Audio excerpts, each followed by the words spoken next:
following presentation contains graphic detailed description of the crime scenes and strong language. Viewer discretion is highly advised. Hi friends, hi. Welcome to Aisha's Corner, where we are obsessed with makeup, true crime and everything unexplained.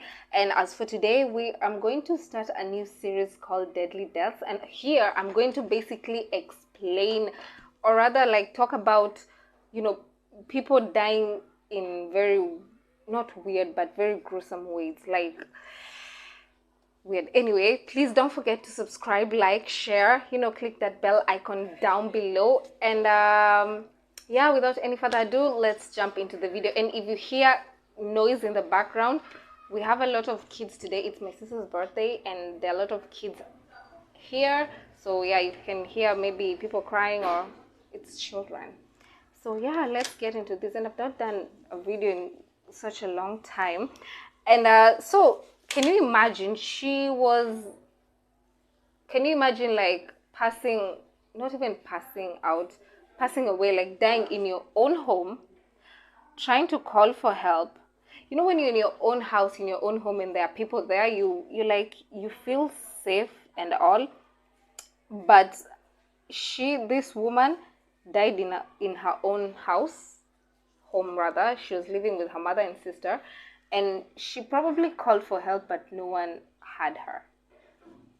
Like, that is so scary, because like help is so close to you, but then it's also so far away. You can't even like get it, and no one will know where she is for the next 12 days.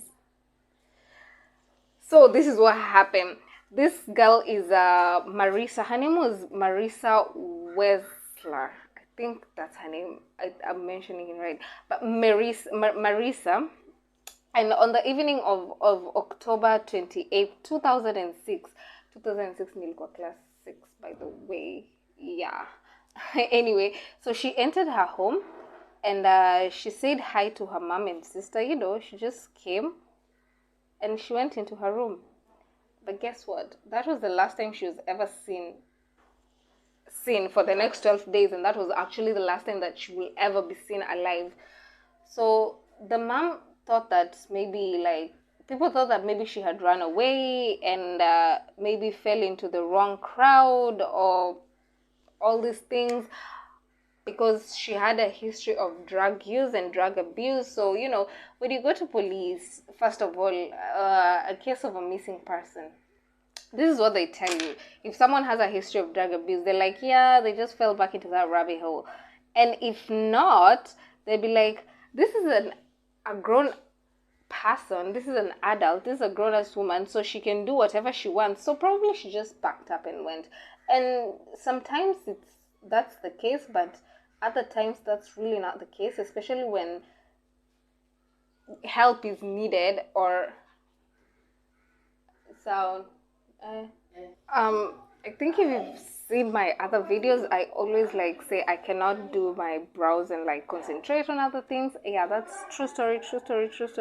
So I was kind of doing them, and then I just I'm so indecisive today, I'm just going to do them on screen. Anyway, like I was saying, so police say that maybe, and everybody did think that she had fell into the wrong crowd yet once again, because it was not her first time to fall into the wrong crowd and all those things. So when they searched the house, police said that there was no forced entry. Oh my god, I'll be right back. So yeah, I was going to get this palette. I'm using this palette. It's Juvia's.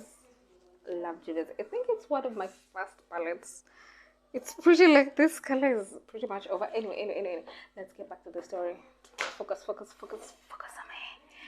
Anyway, so the police searched the house and they did not find signs of forced entry. They did not find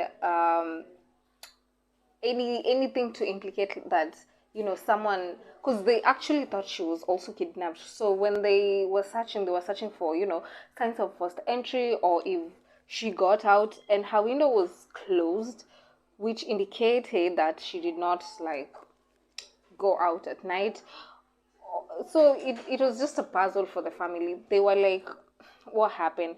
So the next 12 days, the mom and the sister, they were staying in the same house, the same place. So they started not hearing, they started what the smelling, a very like weird smell, like not a pungent smell. I can't say like human body decaying is a pungent smell. That death smell.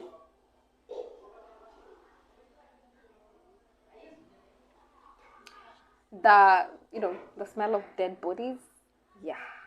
So that is what they were smelling. So the sister was like, you know what? Let me just go check, because they thought that it was just like rats. Maybe they had that problems. They did face rat problems and stuff before, for them to think that. So they were like, let me just go find this rat.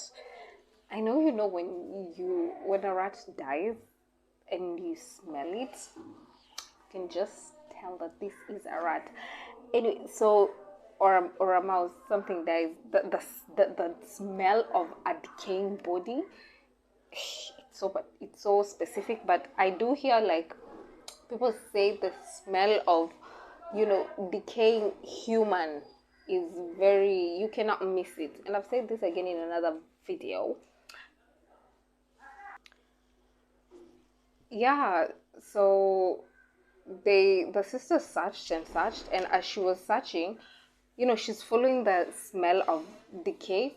She landed into her sister's bedroom. So she had like a bookshelf, and the smell was coming from behind the bookshelf. So she was like, oh god. And she went there, and as she wanted to like look, she saw her sister's legs.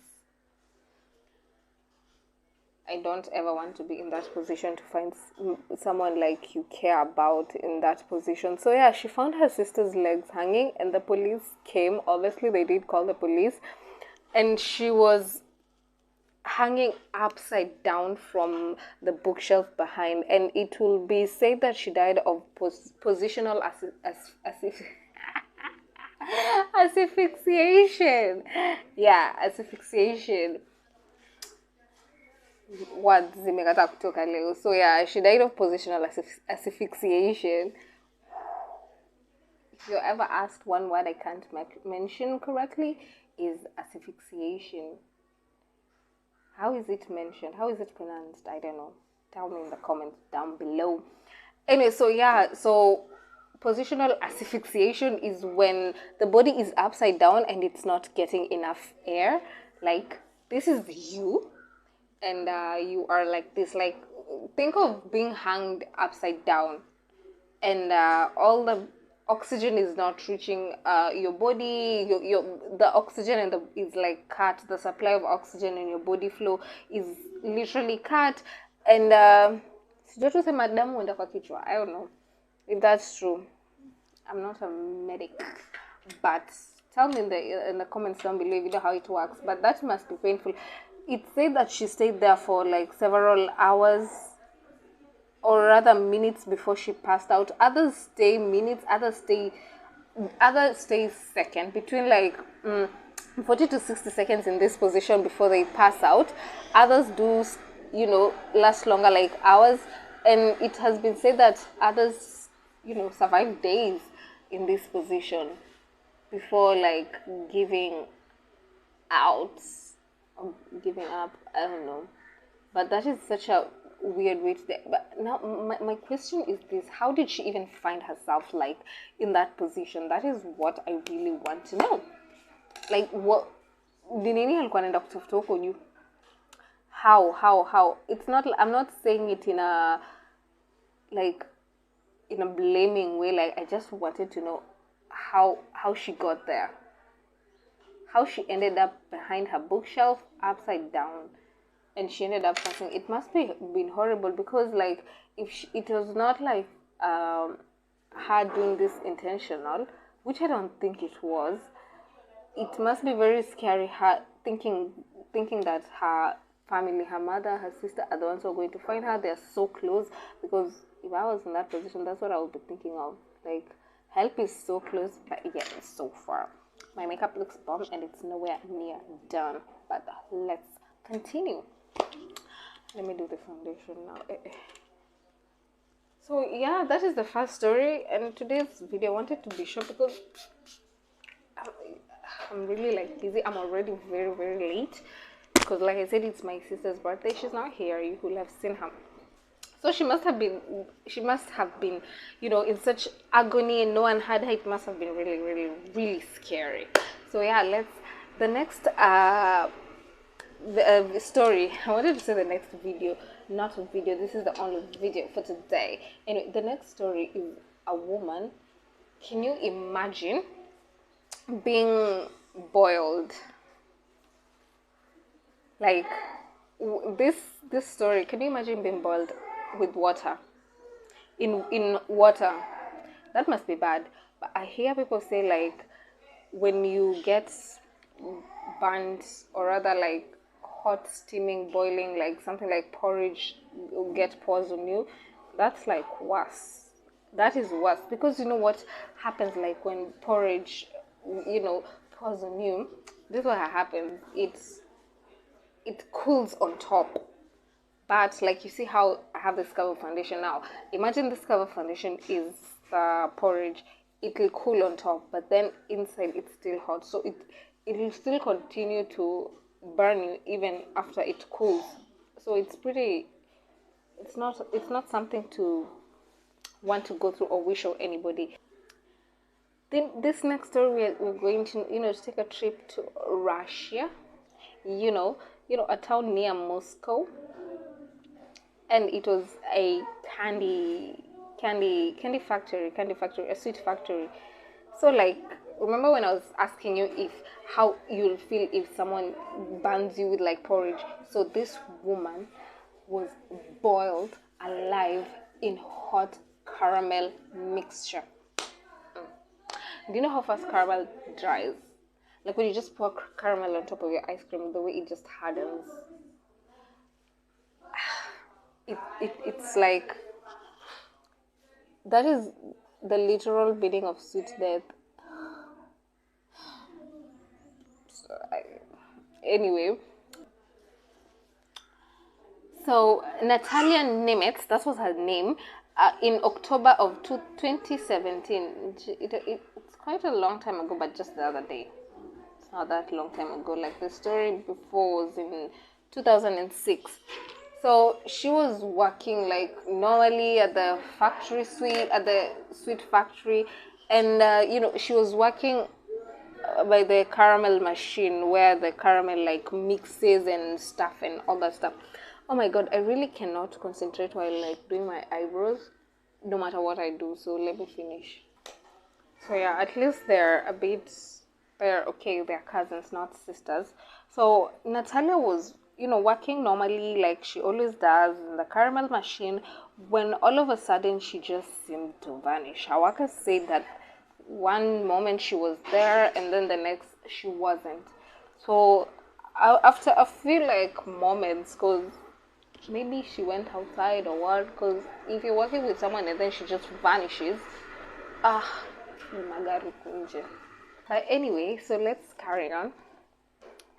So her colleagues, you know, started seeing, they saw like feet in the mixture, and that is when they realized, Miss Nimitz is in the mixture, in the caramel mixture.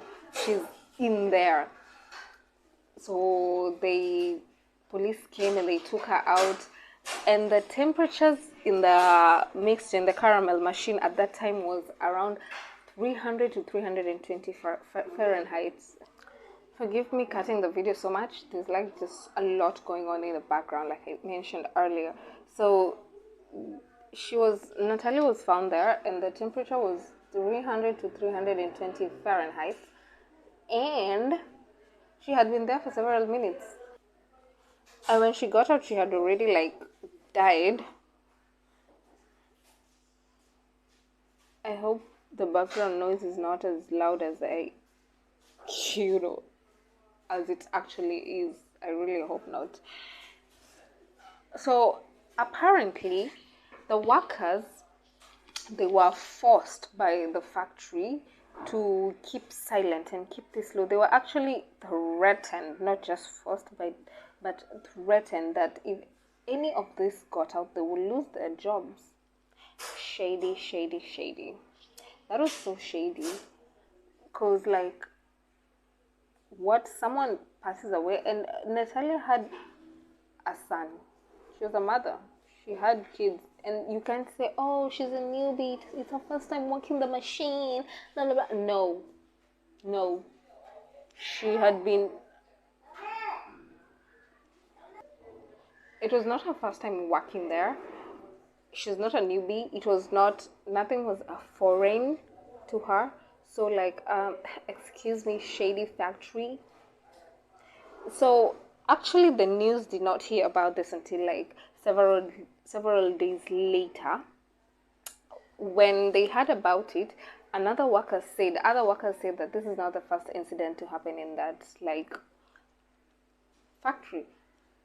So about like sometime before this happened, 3 workers were stuck in a conveyor belt, and one lost all the fingers. Another one, well, one worker lost all their fingers. Another worker like passed away. I don't know about the third one, if the third one like got away, he or she was okay. But that is so shady and so not right, because these are people who with families, A, and B, it's just not right. Just not right. But the factory was, as far as I know, just a moment.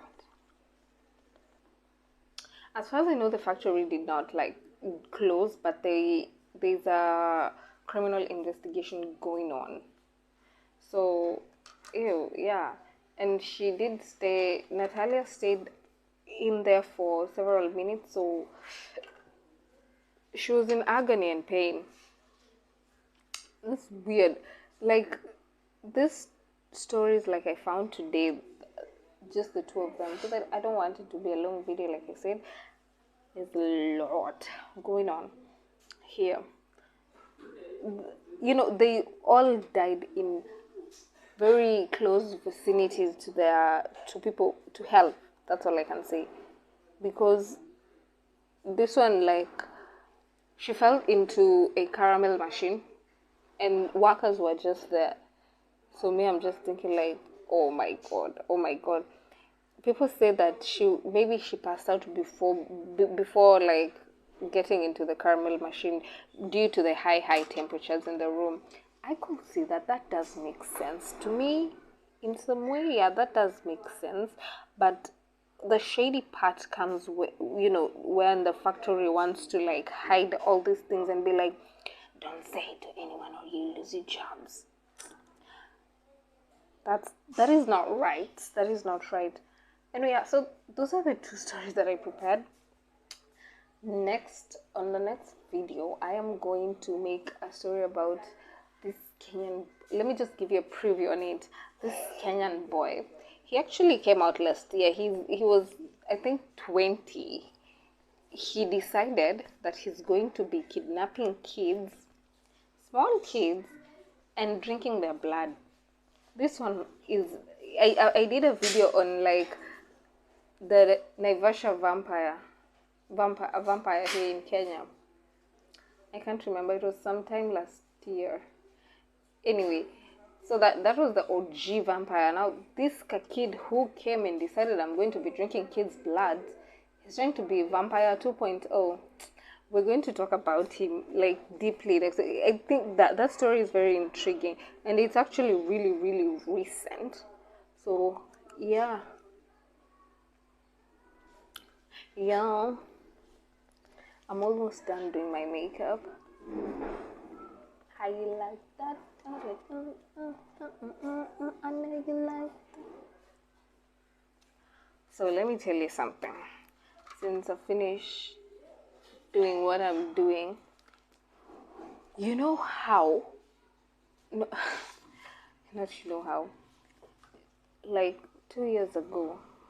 Actually, yeah, 2 years ago. Today is my sister's birthday, and yesterday was also my other sister's birthday. They almost shared a birthday. So this is what we did to surprise them. One sister they are football fanatics. I can't relate, but they're football fanatics. One is a diehard Manu fan. Even Manu, like literally, she has all these football apps that they even send her like birthday messages. I can't relate. And the other one is an Arsenal diehard fan. Like her, she's Arsenal all the way. Plus with our dad. So we went and we surprised them with a cake. One is named Fahima, the other one is named Raya. So we made like football themed cakes, like Arsenal themed cakes, Manchester themed cakes. But what we did, we exchanged the names of their team. That was like that was historic because their faces and they had no clue to it. So yeah, what I'm going to do, I'm just going to finish up my makeup and like show you and finish the video and wrap it up. So yeah. Hi. I just wanted you guys to see this skirt. So yeah, I wanted to go for, honestly, wallahi, I wanted to go for a very simple look. Like, is that even possible? Maybe one day I will. Anyway, so I'm basically done. It feels good to be back. I'm always like getting lost, and that's because I move around so much. But now I'm settled in Mombasa and Mtwapa. So if you're watching this and you're in Mombasa and Mtwapa and you want to get your makeup done, just comment below and I'm going to give you the details. Yeah, I always feel like really like happy doing this, but then when I stay like a few months after not doing this, doing it again is usually like very stressful. I don't know why, but it's okay. So yeah, so this is today makeup. We've got little like the rhinestones, like you can see. This is me going like very simple. Anyway, so yeah, don't forget to subscribe, like, share, comment, share with your friends, support your sister, and yeah, I'll be coming with much more videos. And yeah, you can follow me on TikTok. That's where I am mostly, or Instagram. Yeah, and here, please, yeah, do support a girl. If you really want to see me make it, and hit that subscribe button and that follow button on TikTok so I can get a little bit of money and buy more makeup and make more content and entertain you guys with more stories and research. And at least you'll have the comfort of knowing that I'll be eating at night. There's food on my plate, and just follow me and subscribe. I'm very fun. Bye. So this is like the final fit, the final look. Simetoa dira nigeka kando, and yeah, I'm ready to. I don't know, but this is the yani nilikuwa lazima mnione nikivaa. Anyway, msisahau kunifollow na kunisubscribe everywhere, and bye till next time.